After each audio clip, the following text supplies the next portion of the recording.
할렐루야.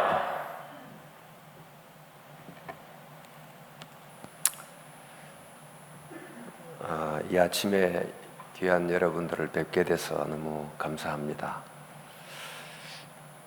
사실 저는 고 목사님을 또 말씀하신 단체를 통해서 만나 뵙게 됐는데, 개인적으로 제 선배시기도 하고 또 만나면 형님처럼 또 얼마나 따뜻하고 푸근하신지, 또 이 귀한 자리 여러분과 함께 새해를 시작하면서 하나님 말씀을 함께 나누게 돼서 너무 감사합니다. 하나님이 세상을 이처럼 사랑해서 우리에게 영생을 주시기로 하셨는데, 영생의 핵심이 뭘까? 우리 영생 그러면 영원한 시간, 그래서 시간의 길이에 초점을 두지만 영생의 핵심은 시간의 질입니다. 행복한 시간이 계속되면 천국이고 불행한 시간이 계속되면 지옥이지요. 근데 행복한 시간을 만드는 핵심은 또 뭘까요?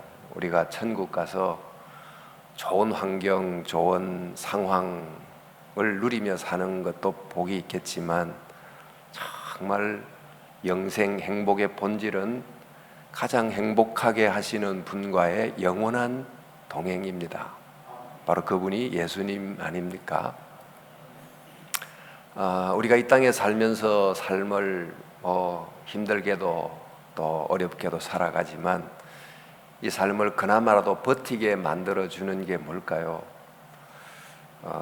함께 걸어가는, 또 함께 나를 지지해주고 격려해주는 그 누군가의 함께 걸어감, 이게 이제 오늘의 삶을 지탱해주고 해주는 힘입니다. 이제 좋은 분과 만나서 교제하면 그 시간이 행복하고 또 교제 자체가 나를 성장시킵니다. 주위에 여러분이 만나서 행복할 뿐만 아니고 여러분들을 성숙시키는 이제 그런 분과 함께 걸어가면 이 새해가 굉장히 복될 텐데, 간혹 이제 제 경우는 우리 기독교계에 또 일반 그 철학계에서도 아주 유명한 그 강영한 교수란 분이 계신데, 한번 식사하기로 해서 한 3시간 정도 밥 먹으면서 그분이 생각하는 여러 이야기를 더 듣고 그랬는데, 한 3시간 정도 주고받고 하는 대화의 시간이 마치 한 학기 강의를 들은 듯한, 정말 탁월한 분과 함께 그러면 그 짧은 시간인데 정신적 키가 훌쩍 큰 듯한 이런 느낌을 가집니다. 이런 좋은 동행자가 얼마나 복인지 모릅니다만, 이제 동행하고 싶어도 또 하고 싶지 않아도 동행해야 되는 대상이 바로 가족입니다.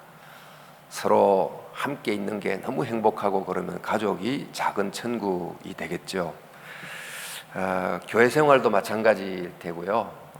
교회 일이 사실 힘들어서가 아니라 함께 신앙생활하는 장로님, 권사님, 집사님 동행이 아름다우면 너무너무 행복한 천국이 따로 없겠죠. 근데 여러분, 우리가 이런저런 여러분들과 동행을 많이 하지만, 여러분이 한 해를 지나면서 가장 많이 동행하는 대상이 누군지 아세요? 바로 자기 자신입니다. 되게 독백하기도 하고 혼자 그러면서 생각하기도 하는데, 내가 생각하는데 사실 내가 내 안에 있는 나와 대화하면서 걷는 거예요. 근데 내 안에 있는 내가 행복하지 않아요. 상처가 많고 힘들고 그러면 내가 성숙지 못하고 아파하는 나와 대화하면서 내가 힘들어요. 그래서 염려하고 불안하고 우울하고, 종종 함께 걷는 동행자가 별로 행복하지 못한 나와 함께 걸어감으로 살아가는 그런 경우도 얼마나 많은지 모릅니다. 또 그런가 하면 정말 나 곁에 동행하는 좋은 분이 있는데 그분을 알아채지 못하고 걷는 경우도 많아요. 제가 먼저 그 이야기를 좀 해보려고 하는데, 사실 새해가 시작돼서 새해라고 해서 시간에 뉴라고 하는 수식어를 붙이지만 뭐가 새롭게 됐습니까? 작년에 만나는 사람 똑같이 만나고, 작년에 하는 일 그대로 하고, 작년에 살는 곳에 그대로 살고, 뭐가 달라졌죠?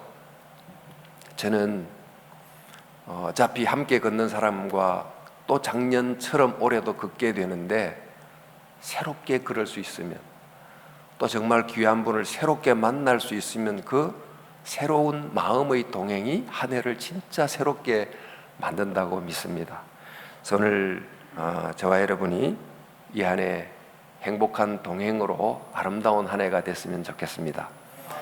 근데 이제 여러분 길을 걸어가는데요, 우리의 목적지는 궁극적으로는 천국이지만 어쩌면 인생의 목적지는 죽음 너머잖아요. 근데 그 목적지가 언제 이룰지 잘 몰라요. 근데 우리의 행복은 참 미래에 있지 않고 지금 이 순간 걷는 과정에 있습니다. 과정이 사실 목적이에요. 지금 이 순간 하루를 행복하게 사는 게 목적이지, 저 목적지에 이르러서 행복하리라 행복한 사람이 아닙니다. 그러니까 이 순간을, 오늘 하루를 아름다운 분과 행복하게 동행하는 자체를 목적으로 삼고 살다 보면 어느덧 행복이라는 목적지에 이르게 된다. 이제 꽤 오래된 책입니다만은 그 모리와 함께한 화요일이라고 하는 많이 알려진 읽혀진 책이 있는데 이런 내용입니다. 미치 앨범이라는 사람이 이제 저자이면서 그 작품의 주인공인데, 이분이 디트로이트라고 하는 시에서 아주 잘 나가는 그 스포츠 칼럼니스트이자 아주 유명한 기자였어요. 여러분 한국에도 요즘 스포츠 영웅은 뭐 어마어마한 인기 스타이기도 하고 부를 한 몸에 지잖아요. 그러니까 미국에서의 농구 스타 뭐 이런 사람들은 뭐 정말 대단한 분들인데, 이런 분들을 취재하고 또 그분들에 대한 칼럼을 쓰고 이러면서 정말 바쁘게 하루하루를 살아갔습니다. 여러분 바쁘게 살다 보면 일에 쫓겨서 살다가 뭘 위해 사는지 왜 사는지 그런 걸 모르고 살 때가 있지 않겠습니까? 정신없이 사는데 정작 가장 가까이 시간을 보내며 지내야 될 자기 애인 제인이라고 하는 사람과의 행복한 시간을 별로 만들지 못해서 계속 이제 결혼을 생각하고 있는 그 대상과 삐걱삐걱하면서 하루하루를 지나가고 있었어요. 근데 자기는 축구 경기장 또 농구 경기장에서 골을 올리는 스포츠 영웅들을 취재는 하는데, 정작 자기는 인생 경기장에서는 행복이라는 골을 넣지 못한 채로 하루하루를 살아가고 있었던 것입니다. 이제 그러다가 자기가 학창 시절 때 굉장히 존경했던 그 모리 슈워츠라고 하는 교수님에 대한 소식을 듣게 됐어요.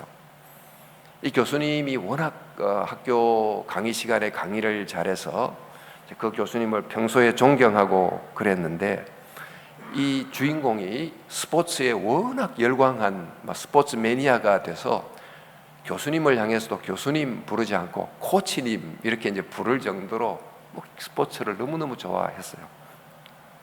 그래서 교수님을 코치님 이렇게 이제 따랐는데, 이제 그러다가 알게 보니까 이분을 소식을 들은 한 16년 만에 마침 소식을 들었는데 이분이 루게릭병에 걸렸다는 소식을 듣게 됐어요. 그래서 그동안 연락지 못했던 좀 미안한 마음도 있었으나 그분께 이제 전화를 하고 그분을 찾아갑니다. 디트로이트에서 보스턴까지 화요일 날 찾아가게 됐는데, 한번 그분을 만난 다음에 이제 루게릭 병으로 하루하루 병상에서 죽음을 기다리고 있는 그분이 조용히 들려주는 인생 이야기를 듣기 시작해요. 그 인생의 중요한 이야기, 지금 스포츠 스타들과 함께 성공, 화려함 이런 현실 속에 살면서 잊어버렸던 인생이 뭔지, 후회라는 것, 죽음, 감정, 나이, 결혼, 사회, 용서, 나 자신 등등에 대한 그런 인생 이야기를 듣는데, 이제 한번 그분을 만날 때마다 또 만나야 되겠다 싶어서 무려 비행기를 타고 14번 보스턴을 향해서 날아가서 그분을 만납니다. 그래서 책 제목이 모리와 함께한 화요일, 그 14번을 만나게 돼요. 이걸 만나면서 그 강의를 그냥 흘려들을 수 없다 싶어서 강의를 다 녹음하고 그걸 책으로 만들어내서 이제 그 책이 이렇게 나오게 된 겁니다.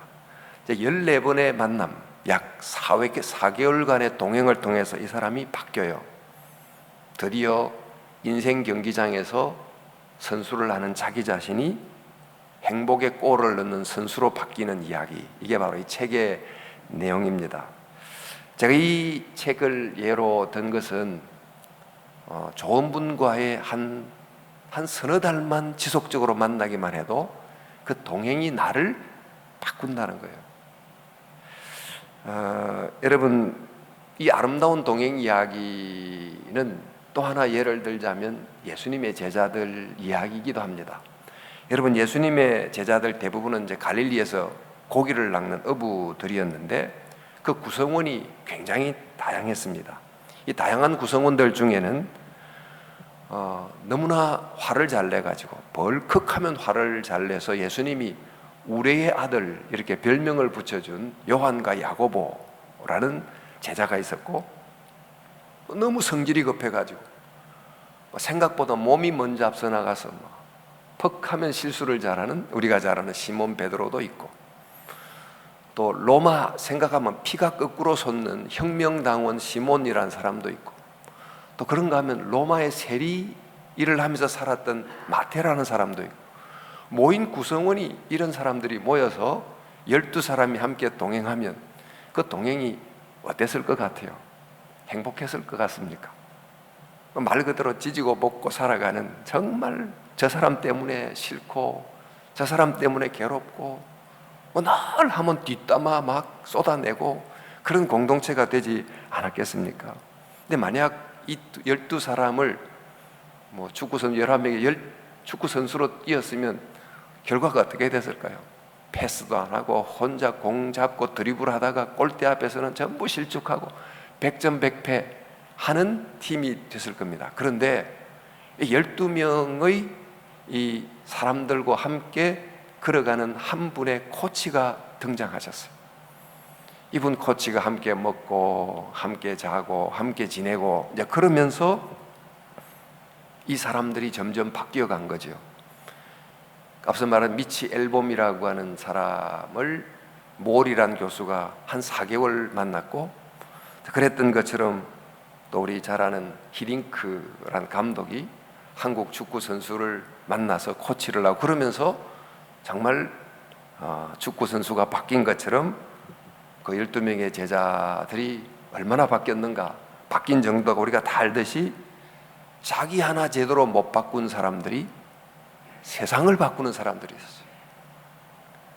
고기만 낚던 사람이 사람을 낚는 어부가 되는 이런 엄청난 변화가 일어났어요. 이게 바로 동행의 힘이죠.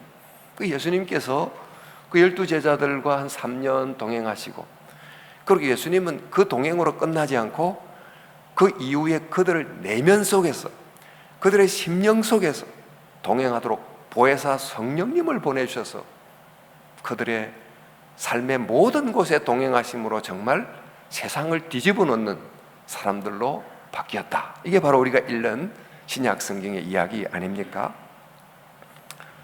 자, 그런데 아주 가장 오래된 동행 이야기, 아마 이 본문은 설교를 통해서 아마 들으셨을 이야기 같은데, 구약에 나타난 에녹 이야기입니다. 에녹이 살았던 때는 굉장히 타락한 시대였어요.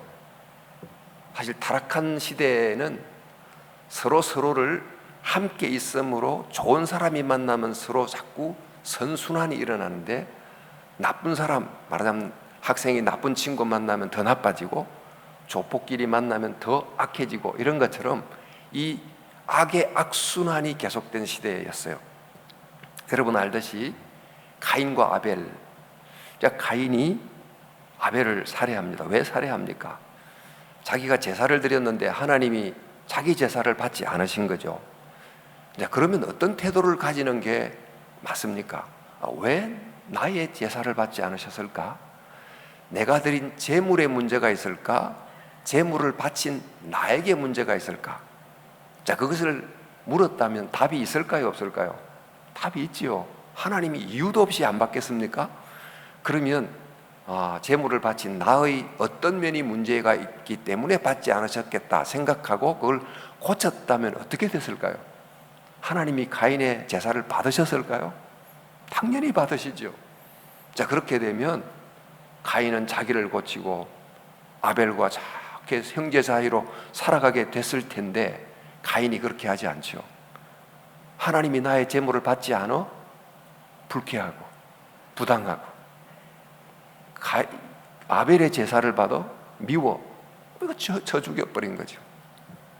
자, 바로 이런 이야기가 이제 우리 성경에 만난 이야기인데, 만약 이런 방식의 삶이 어떤 잘못이 자기에게 분명히 있음에도 불구하고 자기 속에 있는 잘못을 전혀 생각하지 않고 잘못을 타인에게 전가하고 그것을 폭력으로 표시하고, 우리 이 일진 학생들이 학생을 구타를 하면 선생님이 불러가지고 너 왜 그랬어? 고치면 되는데, 아니 내가 구타했다는 걸 일러준 학생 찾아가가지고 더 때려가지고 죽이고, 이런 일이 사회적인 보편 문화가 되면 세상이 어떻게 되겠습니까? 근데 실제로 세상이 그렇게 된 거예요. 그러니까 좋지 못한 사람들끼리 함께 동행함으로 더 좋지 않은 인격이 되고 사회가 돼버렸다. 이거 바로 이제 이 가인과 아벨 시대, 그 이후의 시대의 이야기인데, 이 가인의 후손 중에 이 라멕이라고 하는 후손이 있었어요. 이 라멕이 그 시대로 말하면 그 시랄까 노래, 유행가를 불렀다고 볼 수 있는데, 그 내용이 가인을 죽으면 그 대신 7사람을 죽여 안갚음한다지만 나 라멕을 죽이면 77사람을 죽여 안갚음하리라. 이런 내용을 노래처럼 불렀어요. 자랑처럼.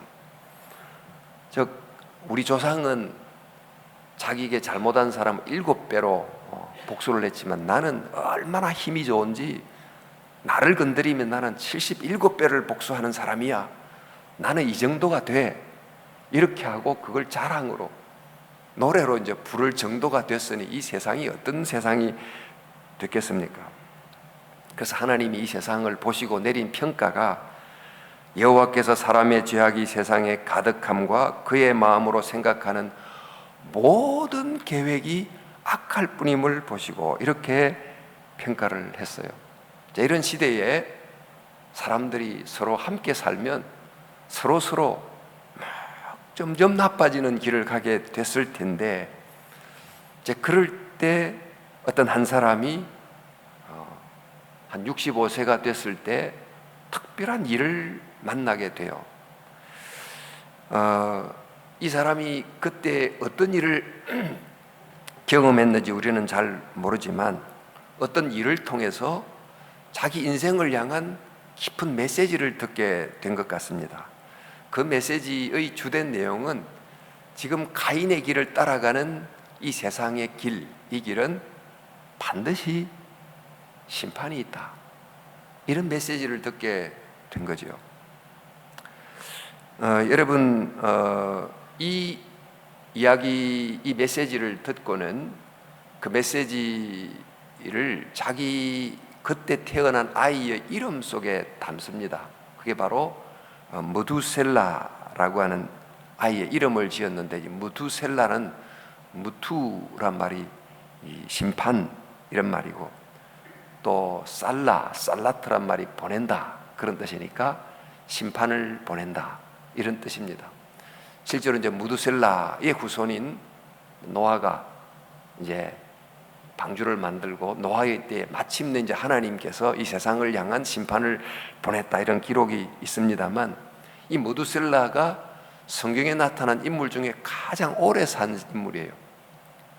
그러니까 하나님이 이 아들이 죽을 때 심판이 온다, 이게 바로 무두셀라의 이름인데, 이 아이가 가장 이 무두셀라가 오래 살았단 말은 하나님께서 심판을 보낸다 하고 경고하셨는데 심판을 연기하시고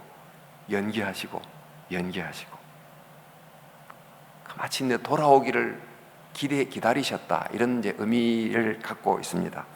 어쨌든 이 에녹이 이제 이런 어떤 사건을 통해서 가인의 길을 계속 가면 반드시 심판이 온다 하는 것을 깨닫는 어떤 결정적 순간부터 자기 평생토록 하나님과 동행했어요. 이제 하나님과 동행하면서 300년을 하나님과 동행했다. 그리고는 곧바로 천국을 갔다, 이렇게 되어 있어요. 이게 이제 성경에 나타난 아주 독특한 기록입니다.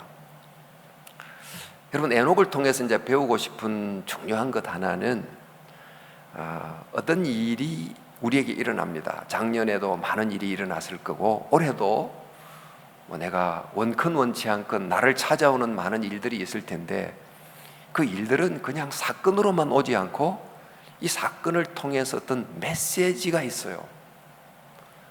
우리 지금 코로나라고 하는 3년간의 온 세계를 뒤흔든 어마어마한 사건이 세계를 덮쳤어요.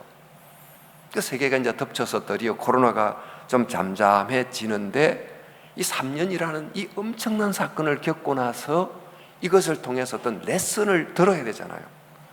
이것을 통해서 온 세상 사람들이 세계에게 어떤 메시지를 주는지, 아니 우리 내 개인에게 어떤 메시지를 주는지를 들어야 되지 않아요? 그럼 들었다면 고쳐야죠. 그런데 이제 코로나가 끝나면 어떤 반응을 보이죠? 코로나 때 하지 못했던 그 일을 내가 하리라.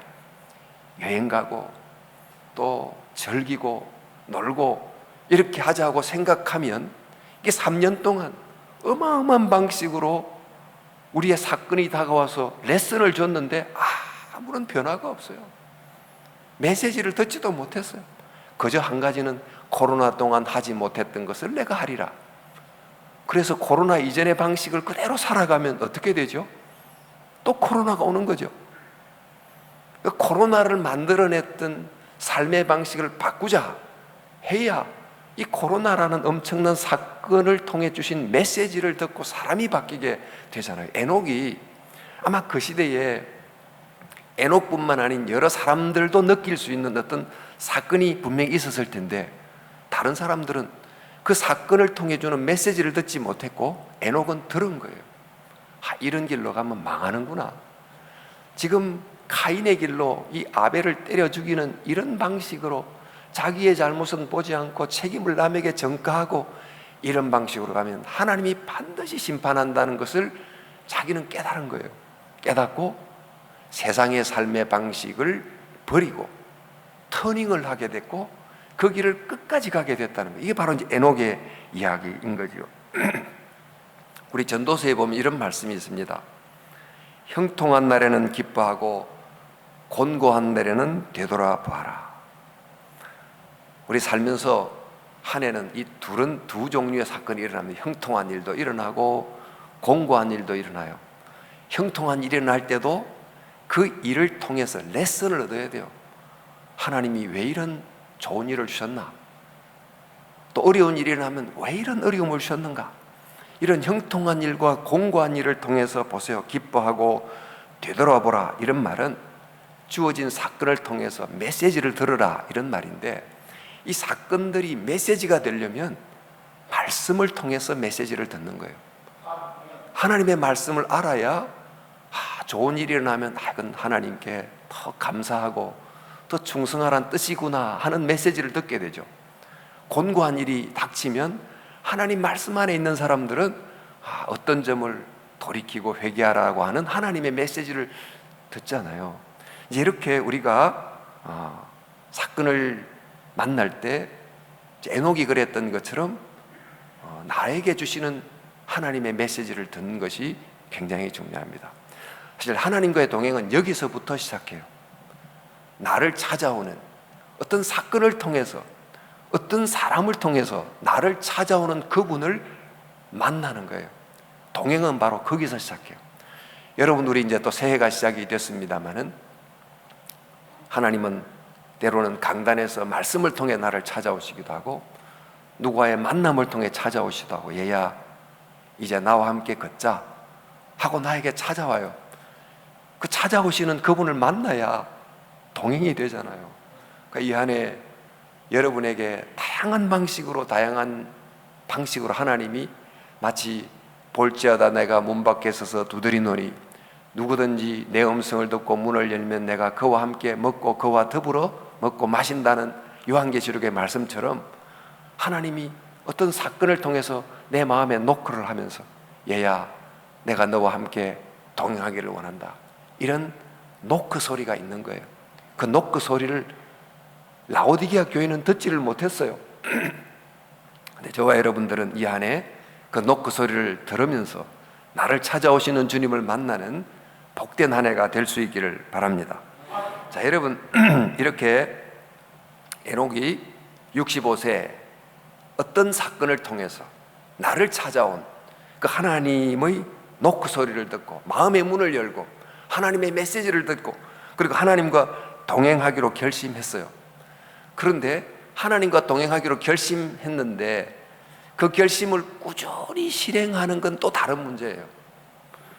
여러분, 어떤 깨달음을 얻었다 할지라도 그러나 그걸 지속하기가 어렵잖아요. 우리 앞서 제가 말씀드린 것처럼 미치 앨범이라는 사람이 16년 만에 모리 교수의 소식을 듣고 한 번 찾아갔어요. 화요일 날 비행기를 타고 보스턴까지 찾아갔지만 한 번, 두 번은 가능한데 무려 14번을 그 바쁜 사람이 바빠서 정신이 없이 살아가는 이 기자가 14번을 찾아간다. 이것은 쉽지 않은 것입니다. 근데 에녹이 1년을 하나님과 동행하는 것은 할만해요. 2년, 3년, 근데 무려 300년을 동행했어요. 이게 간단한 문제가 아니잖아요. 그럼 여러분, 무엇이 이 에녹을 무려 1년, 2년이 아닌 300년을 지속하게 만들었을까요? 우리도 이제 신년 기도회를 통해서 어떤 말씀을 통해 은혜를 받죠. 근데 오늘은 은혜 받았어요. 그게 일주일은 갈 수 있지만 1년 내내 간다, 이게 쉽습니까? 다 잊어버리는데 1년 내내 지속하기가 어려운 거예요. 이제 무엇이 이 65세 때 내게 다가온 이 메시지를 300년 동안 지속하게 만들었을까요? 이것이 이제 중요한 거죠. 당시는 요즘은 전부 핵가족 시대인데 당시는 3대, 4대가 같이 사는 대가족 시대였습니다. 그러니까 이 에녹이 모두셀라를 낳았는데 요즘 같으면 분가해서 따로 살겠지만 옛날에는 같이 사는 거죠. 같이 살다 보니까 하루에 적어도 대여섯 번은 아들의 이름을 불렀을 거예요. 아들은 또 아버지가 부르는 이름을 들었겠죠. 그 아버지가 이 아들에게 어떤 이름을 붙였습니까? 아들 이름 자체가 무투셀라, 하나님의 심판이 언젠가 온다, 이 이름의 내용의 뜻인데 이 이름을 부를 때마다 에녹은 하나님이 그때 주셨던 메시지를 기억하는 거예요. 하루에 몇 번 불렀는지 모르지만 적어도 10번은 불렀겠죠. 우리 아이에게 철수야, 영희야 부르는 것처럼 부를 때마다 기억하는 거예요. 여러분, 기억해야 동행이 가능해요. 그 메시지를 기억해야 돼요. 이제 고대 로마 장군이 전쟁을 이기고 이제 성으로 개선 장군이 되어 들어오면 정말 의기양양해서 마치 자기가 스스로 신이 된 듯한 기분으로 들어온다고 그래요. 전리품 포로를 붙잡고 이제 들어오는데 그때 마차 옆에 노예가 한 사람 타가지고 이렇게 말한다고 그래요. 메멘토 모리. 그런 말을 옆에서 계속 이렇게 말을 해줬다는 거지. 그 말이 당신도 죽는다는 것을 기억하라, 그 말이거든요. 당신이 지금 이렇게 개선장군으로 입성하면서 죽지 않을 것처럼 신이 된 것처럼 생각하지만 당신도 죽는다는 걸 기억하라. 이렇게 함으로 정말 너무나 과도하게 자기의 길을 잃어버리지 않도록 이렇게 지혜롭게 해줬다는 이야기가 있어요. 헬라 왕들도 아침마다 일어날 때 스스로 신이 된 것처럼 또 자기 마음대로 모든 걸 하다 보니까 자기가 인간이라는 걸 잊어버릴 수도 있다는 걸 생각하고 신하가 와서 늘 아침마다 메멘토 모리, 당신도 죽는다는 걸 기억하라. 이렇게 이야기를 했다고 합니다. 이런 이야기 때문에 왕이 지혜롭게 처신할 수 있었을 텐데, 여러분, 예수님께서도 우리에게 모일 때마다 무엇을 하라고 명령한 게 있습니다. 그게 뭔지 아세요? 성만찬입니다. 자, 우리 개신교는 매번 모여서 성만찬하는 이게 좀 약화되어 있지만, 이 성만찬 할 때 하는 이 떡과 포도주는 무엇을 의미하는지 다 아시죠? 그 예수님의 몸, 예수님의 피입니다. 우리 매주 주일 설교도 듣고 수요일 설교도 듣고 하지만, 이 신구약 성경의 그 많은 말씀들을 딱 한마디로 요약하자면, 아니 하나의 상징으로 요약하자면 뭘까요? 바로 예수님이 나를 위해서 죽으셨다, 이 내용이잖아요. 예수님이 나를 사랑해서 나를 위해 죽으셨다는데, 이것을 보이는 말씀으로, 먹는 말씀으로, 경험하는 말씀으로 주신 게 바로 성만찬이에요. 그러니까 성경에도 안에 모든 말씀은 바로 이 한마디 말에 압축되는 거예요. 그래서 우리가 성경의 구체적인 내용은 기억하지 못해도 예수님이 나를 위해 죽으셨다, 이것만 계속 기억하면 이 하나님의 말씀이 나를 살리는 거예요. 나를 위해 죽으셨던 그분이 나와 지금 함께 계신다, 이것만 여러분 1년 동안 제대로 기억하면 여러분 1년이 얼마나 풍성하게 될까요? 바로 나를 사랑해서 나를 위해 십자가에 죽으신 바로 그분이 나를 지금 사랑하고 계시고 나와 함께 동행하고 계시다, 그것을 늘 기억하면 그 동행이 여러분 1년을 얼마나 바꾸어 놓겠습니까? 저는 이슬람 교도들이 왜 저렇게 개종을 하지 않고 그 나름대로 자기의 종교에 저렇게 철저할 수 있는가? 그래서 이슬람 교도들이 교리를 깊이 알아서 꾸란이라고 하는 그것을 열심히 읽어서입니까? 사실 꾸란은 그 기독교 위경과 아라비아 어떤 민속 종교를 짬뽕해 놓은 완전히 짬뽕 책들인데, 그 이슬람 교도들이 하루에 3번 혹은 5번을 계속 반복해서 메카를 향해 절하는 그 잊어버리지 않음, 그 기억함, 바로 그것이 그들을 그렇게 강하게 만든 원인이 되는 것입니다. 그래서 성경도 예수님께서 바울을 통해서 우리에게 항상 기뻐하라, 쉬지 말고 기도하라, 범사에 감사하라, 가장 중요한 것을 매번 기억하는 게 중요한 거예요. 우리는 바쁘게 살아가지만 바쁘다 보니까 가장 중요한 것을 잊어버리기가 쉬운데, 성경은 바쁘게 살지만 그럴수록 가장 중요한 것을 기억하라는 거예요.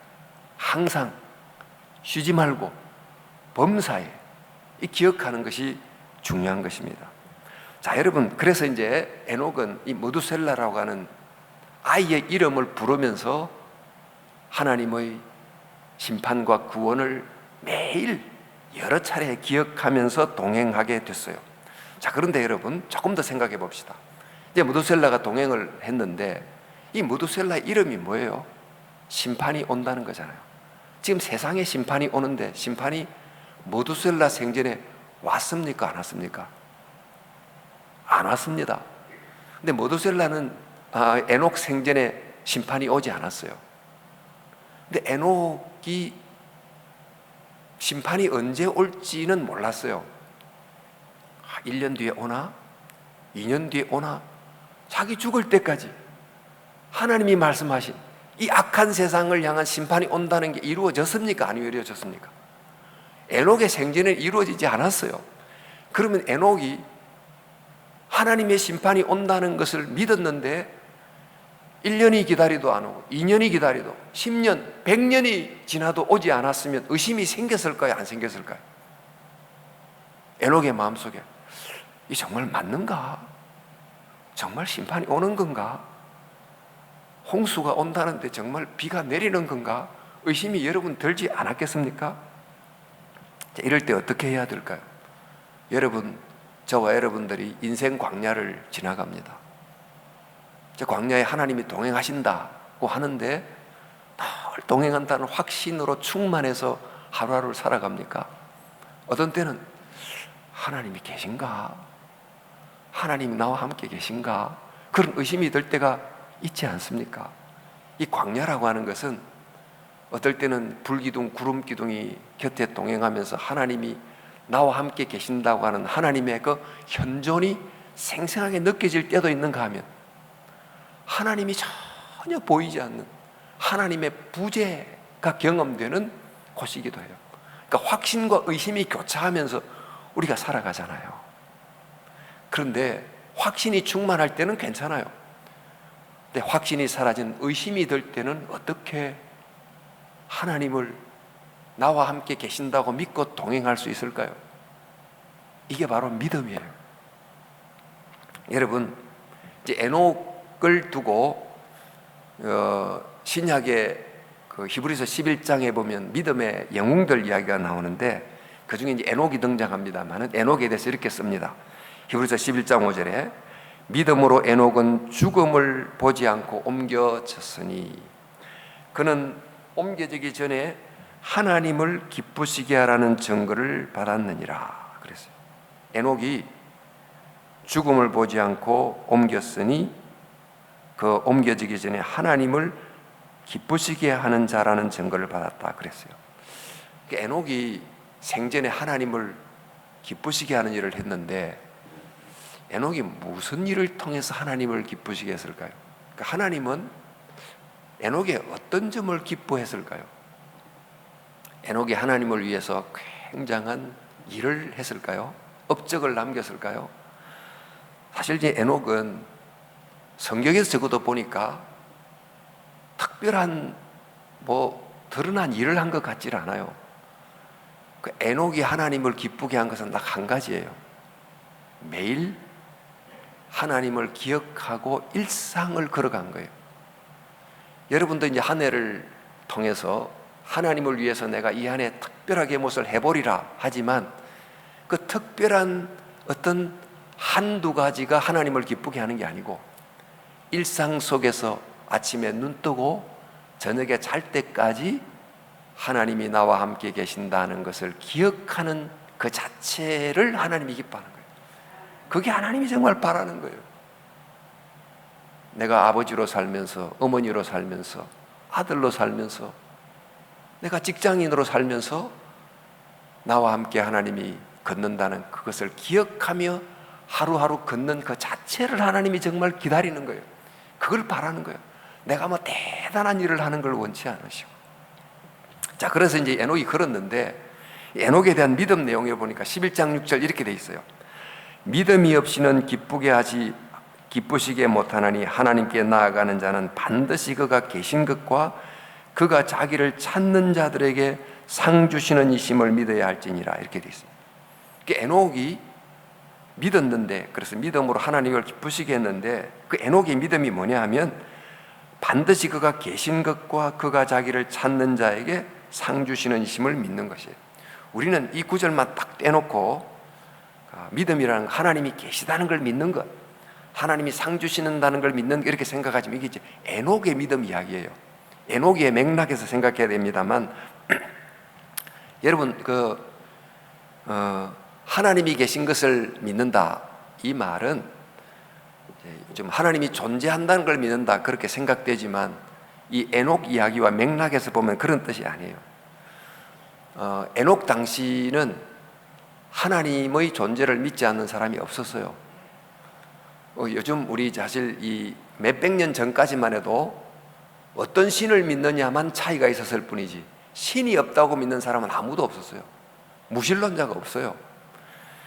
그러니까 이 하나님이 존재하느냐 아니냐, 하나님의 존재함을 믿는다 이런 뜻이 아니고 에녹이 하나님이 계심을 믿는다 이 말은 하나님이 계시는데 하나님이 제사를 드리는 특별한 시간 또 제사를 드리는 이 특별한 성전이라는 공간에만 하나님이 계시고 그렇지 않은 일상의 시간에는 하나님이 안 계시고 평범한 내 가정에는 하나님이 안 계시고 이렇게 대부분 살고 지냈는데 에녹은 제사를 드리는 시간만이 아닌 제사를 드리는 성전만이 아닌 제사를 드리지 않는 일상의 시간 속에서도, 제사와 관계없는 내 일상의 가정과 현실 속에서도 하나님이 계시다는 걸 믿었단 말이에요.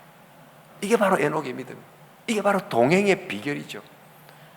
주일날에는 하나님이 함께 계시고, 예배당에 예배 드릴 때는 함께 계시지만 주중에는 함께 계시지 않고 내 집에는 함께 계시지 않는다. 그러면 동행이 불가능하잖아요. 뭐가 에녹의 믿음입니까? 에녹은 주일에도 나와 함께 계시지만 주중에도 함께 계시고, 예배당에서도 함께 계시지만 가정에서도 함께 계신다.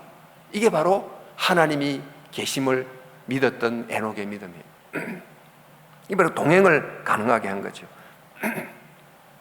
우리가 매일 사람을 만날 때나 소박한 밥상을 대할 때나 매일 반복된 일을 할 때도 바로 하나님이 함께 계시다, 이렇게 생각하고 그러면 이게 반복된 일이지만 이 일을 통해서 내가 계속 행복할 뿐만 아니고 성장해요. 그 믿음이 나를 지켜요. 여러분이 우리 이제 세순교회도 장로교회입니다만은 우리 장로교회의 위대한 스승이 켈빈 선생이잖아요. 이 켈빈 선생님의 좌우명이 코람데오예요. 코람데오가 하나님 앞에서, 그런 말이에요. 이 켈빈이 됐던 이유가 뭘까요? 켈빈이 물론 이제 똑똑한 분이긴 했지만 켈빈을 그 위대한 종교개혁자 켈빈으로 만들었던 이유는 늘 자기는 하나님 앞에 서 있다는 생각을 잊지 않고 살았어요. 하나님이 지금 나와 함께 있다, 이 사실을 잊지 않고 살았던 하루하루가 그 위대한 켈빈을 만들었다는 것입니다. 여러분, 사도 바울도 무엇이 사도 바울이 되게 했을까요? 우리는 사도 바울은 원래 특별해 이렇게 생각하지만 사도 바울이 되게 했던 비결이 뭐냐 하면 이겁니다. 우리 로마서 8장 10절 11절, 그리스도께서 너희 안에 계시면 예수를 죽은 자 가운데 살리신 이의 영이 너희 안에 거하시면 너희 안에 거하시는 그의 영으로 말미암아 너희 죽을 몸도 살리시리라.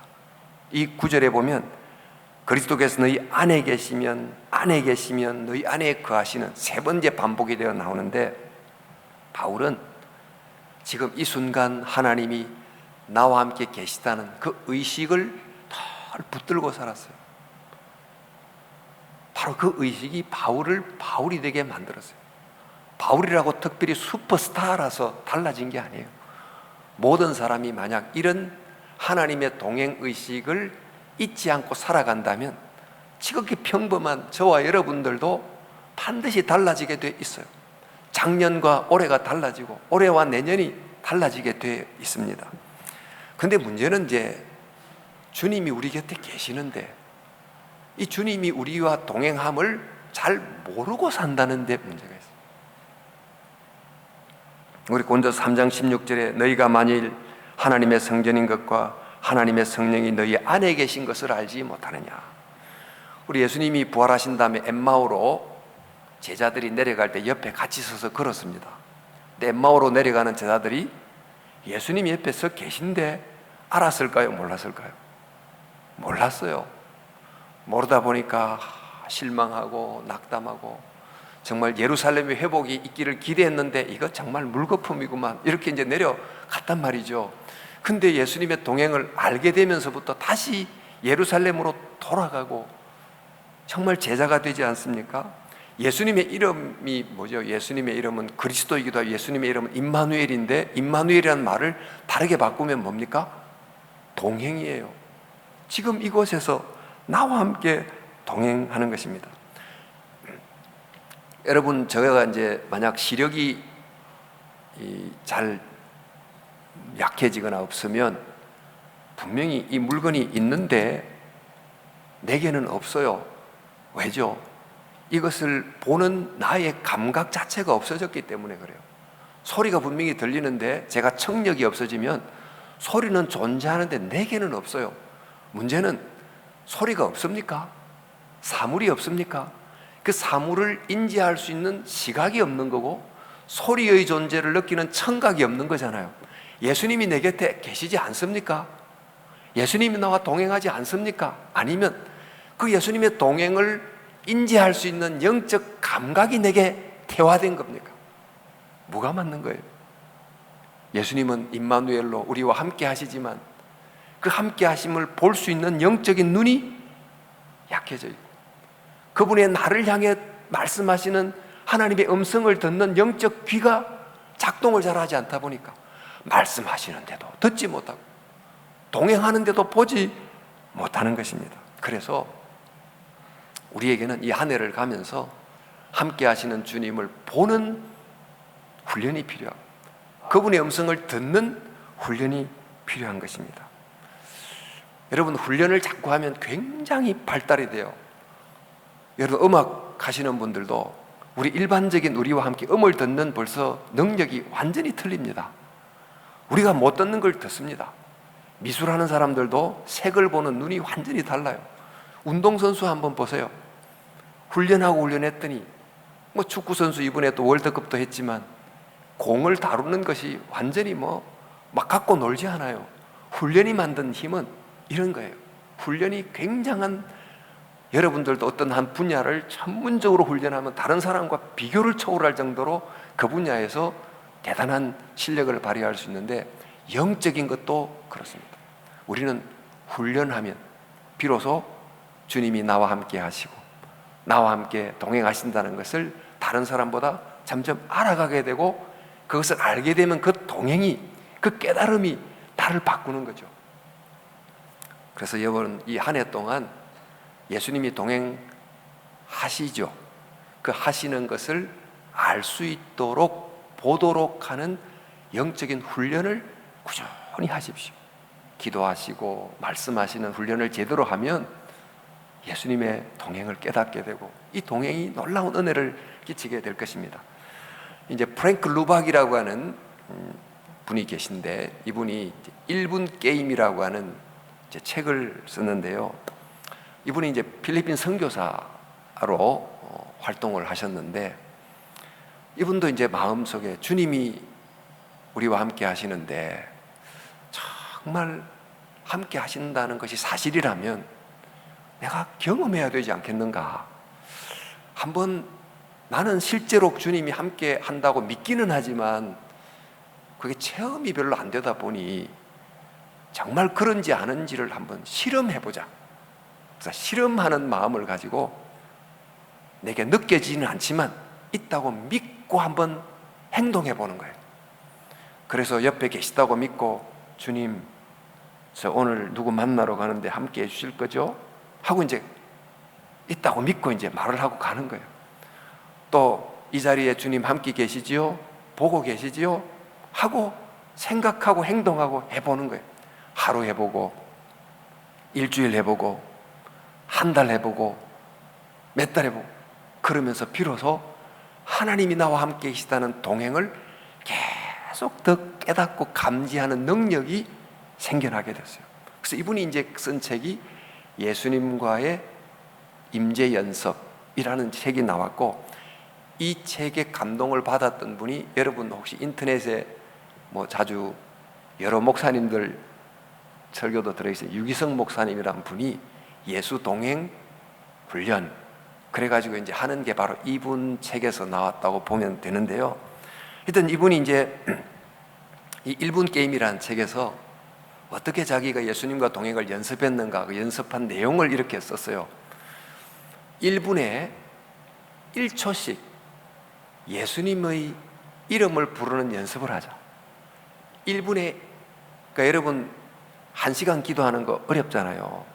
근데 1분에 1초씩 예수님 생각하는 연습을 해보자. 그러면서 우리 어릴 때 술래잡기 하죠. 술래잡기 하면 꼭꼭 숨어라 그래가 짠 하고 찾아가서 만나는 그 놀이하듯이 예수님 어디 계신가 하고 찾는 술래잡기 게임 하듯이 1분에 1초씩 하다 보면 예수님이 내와 늘 함께하는 것을 깨닫게 된다. 그러면서 여러분, 예를 들면 우리가 신문을 봅니다. 요즘에는 이제 스마트폰을 보겠죠. 신문을 보는데 제 옆에 지금 예수님 있다고 생각하고 신문을 본다고 한번 가정을 해보셔요. 옆에 지금 누가 계신데 혼자 신문을 보고 없는 것처럼 보겠어요? 이보세요. 지금 우크라이나 전쟁이 일어났어요. 이 푸틴 이러면 되겠습니까? 하고 말을 하면서 신문 보지 않겠어요? 어떨 땐 열을 내기도 하고. 예수님 옆에 계신다고 생각하고, 주님, 우크라이나에 지금 전쟁이 일어났습니다. 사람들이 지금 고통하고 있습니다. 주님, 함께 해주세요. 함께 있다고 생각하면 그런 식으로 신문을 읽게 될 겁니다. 여러분, 우리가 일을 할 때도, 공부를 할 때도 이제 이런 마음으로 하다 보면 그게 일을 방해하는 게 아니고 예수님과 함께 하기 때문에 늘 상쾌한 마음으로 일의 능률도 오르고 예수님의 임재를 느끼며 될 수 있다 하고 이제 본인이 이야기를 했어요. 사실 이것은 이 정도까지 가는 건 결코 쉬운 게 아닙니다. 우리는 지금 스마트폰이 5장 7부처럼 돼서 몸의 일부처럼 돼서 살아가고 있는데 아마 하루에 100번은 넘어볼걸요. 딱 보자마자 세상의 여러 모습을 드러내는 화면이 쫙 켜지잖아요. 그러면 뭐 뉴스도 보고 뭐도 보고 그러는데 스마트폰 켜기 전에 세상의 수많은 일그러진 얼굴들을 스마트폰을 통해서 보기 전에 주님의 얼굴을 본다고 한번 생각만 한번 하고 훈련을 해보면 어떻게 될까요?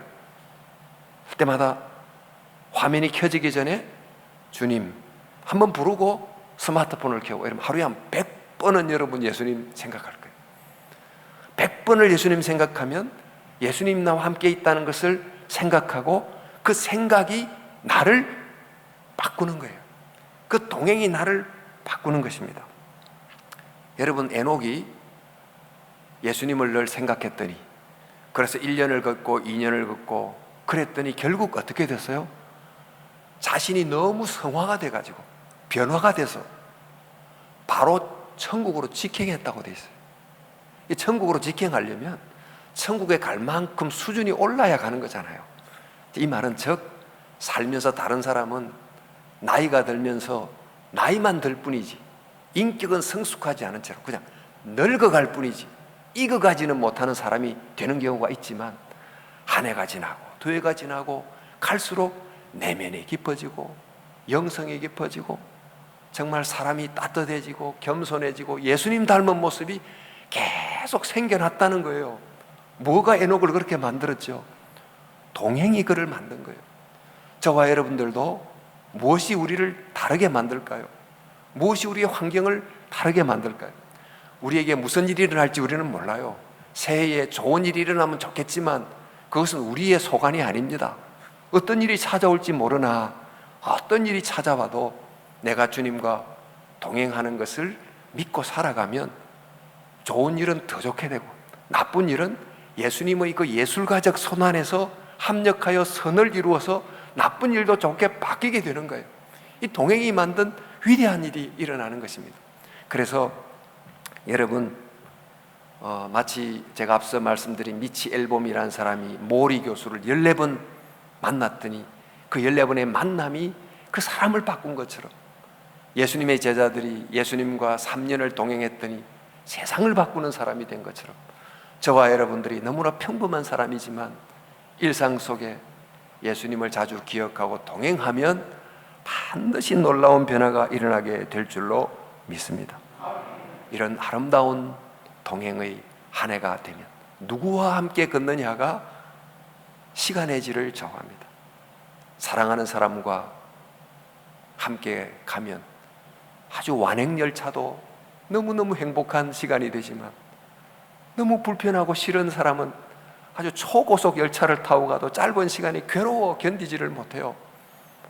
너무나 사랑하는 주 예수님, 지금 나와 동행하고 계신데 내가 그분을 알지 못한 채로 내가 홀로 걷는 것처럼 생각하고 걷지 말고 나라고 하는 상처받은 나, 괴로워하는 나, 이 나와만 동행하며 살지 말고 내 안에 계신 거룩하신 성령님, 주님의 이름을 자주 부르고 나와 함께 동행하는 것을 믿고 하루하루 걸어가면 하루가 행복하고 이 걸음, 이 과정 자체가 아름답고 행복해서 이 안에 복된 한 해 될 줄로 믿습니다. 이런 놀라운 은혜가 성도 여러분 가운데 충만하시기를 주님의 이름으로 축원합니다. 제가 한번 기도하겠습니다.